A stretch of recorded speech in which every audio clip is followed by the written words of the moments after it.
우리가 보통 신앙을 갖는다고 하면 회심을 딱 떠올리잖아요? 마치 그게 여정의 끝인 것처럼요. 근데 정말 그럴까요? 사실 회심은 훨씬 더 깊고 복잡한 개인적인 여정의 시작점에 가깝습니다. 오늘 바로 그 여정의 첫걸음을 함께 들여다보려고 합니다.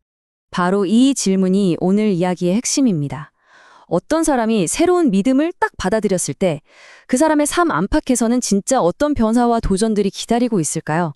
이 질문을 길잡이 삼아서 새로운 삶의 복잡한 면면을 같이 한번 살펴보겠습니다. 자, 그럼 그 여정의 첫 장으로 한번 들어가 볼까요? 여기엔 아주 흥미로운, 역설 같은 게 하나 숨어 있어요. 바로 지극히 개인적인 결단이 어떻게 공동체의 시작으로 이어지는지에 대한 이야기입니다. 바로 이 지점이에요. 여기서부터 근본적인 긴장감이 생기는 거죠. 보세요. 회심은 정말 지극히 개인적인 결단이잖아요. 그런데 그 순간 그 사람은 혼자가 아니라 교회라는 새로운 사회적 영적 공동체 안으로 쏙 들어가게 됩니다. 나 혼자 내린 결정인데 더 이상 나 혼자만의 것이 아니게 되는 바로 그 순간인 거죠. 자, 이렇게 새로운 신자가 되면 필연적으로 겪게 되는 중심적인 갈등이 있습니다. 바로 자신의 옛 삶과 새로운 정체성 사이에서 말하자면 줄타기를 해야 하는 문제죠. 화면을 보시면 딱 와닿으실 거예요. 한쪽은 내가 태어나서 평생 살아온 너무나 익숙한 세계, 부모님, 가족, 우리 사회의 규칙 같은 것들이죠.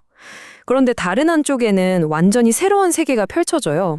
교회, 새로운 관계, 새로운 책임감. 이 두 세계에 말 그대로 양쪽 발을 딛고 서게 되는 건데 이게 종종 부딪힐 수밖에 없다는 겁니다. 이런 갈등이 그냥 이론적인 얘기가 아니에요. 실제 삶에서 어떻게 나타나는지 한번 볼까요? 1930년대 나이지리아로 가보겠습니다. 와디라와 빈타라는 부부가 있었어요. 이분들이 이제 기독교인이 되면서 부부는 함께 식사해야 합니다. 라는 어찌 보면 아주 간단한 가르침을 받은 거죠. 지금 우리한테는 너무 당연한 얘기잖아요. 근데 이게 당시 문화에서는 엄청난 충격이었고 예상치 못한 큰 파장을 일으킵니다. 왜냐하면 그 당시 문화에서는요, 부부가 겸상하는 게 아주 어색하고 이상한 일이었거든요. 결국 이 간단한 규칙 하나가 어떤 결과를 낳았을까요? 통합이 아니라 분리였습니다. 그들은 원래 살던 마을을 떠나서 기독교인들만의 마을을 만들어야 했어요. 복음이 말하는 화해와는 완전히 정반대의 상황이 벌어진 거죠. 참 아이러니하죠. 자, 이렇게 외부에서 주어진 규칙이 오히려 문제를 일으킨다면 그럼 진짜 해결책은 뭘까요? 오늘 우리가 살펴보는 자료의 저자는 아주 명확한 답을 제시합니다. 바로 우리 안에 있는 안내자라는 거죠. 네, 바로 이겁니다. 이 자료의 핵심 주장은 진짜 우리를 이끄는 안내자는 선교사님도 아니고 두꺼운 규칙책도 아니라는 거예요. 그럼 누구냐? 바로 모든 신자 안에 계시는 성령이라는 거죠. 아주 역동적이고 우리 삶의 모든 걸 아우르는 그런 존재로서요. 그런데 우리가 이 성령의 역할을 믿지 못하면 어떤 일들이 벌어질까요? 이 슬라이드가 그걸 잘 보여주는데요. 예를 들어 저 사람 저러다 잘못되면 어떡하지? 믿음에서 떠나면 어떡하지? 이렇게 막 두려워하는 거. 그리고 하나부터 열까지 다 가르쳐주고 정답을 막 떠먹여주려고 하는 거. 심지어 모든 걸 감독해서 성령님이 일하실 틈을 아예 안 주는 거죠. 결국 이 모든 행동의 밑바닥에는요, 그 사람 안에 있는 힘을 믿지 못하는 불신이 깔려 있는 겁니다. 이 질문 정말 뼈아프지 않나요? 1960년에 한 학생이 선교사 교수님한테 던진 질문이래요. 교수님, 솔직히 말씀해 주세요. 교수님과 동료 선교사님들은 성령을 대신할 무언가를 가지고 계신 겁니까?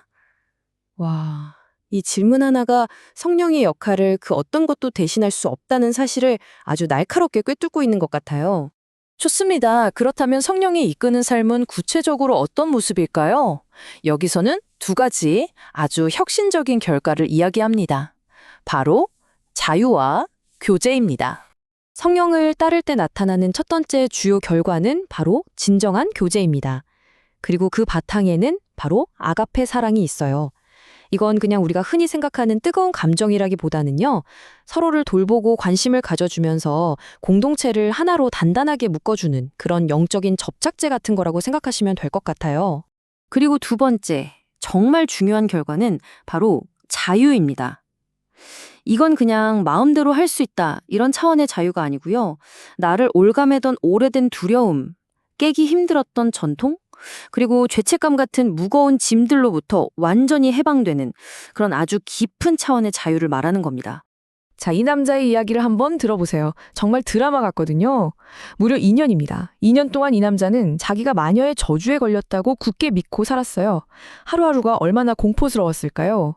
그러던 어느 날 밤 한 지표에서 정말 간절하게 구원을 구합니다. 그리고 그가 용서받았다는 말을 듣는 바로 그 순간 믿을 수 없는 일이 벌어져요. 온몸을 짓누르던 그 끔찍한 공포가 눈 녹듯이 사라져버린 겁니다. 이 남자는 가만히 있을 수가 없었어요. 자리에서 벌떡 일어나 밖으로 뛰쳐나갔습니다.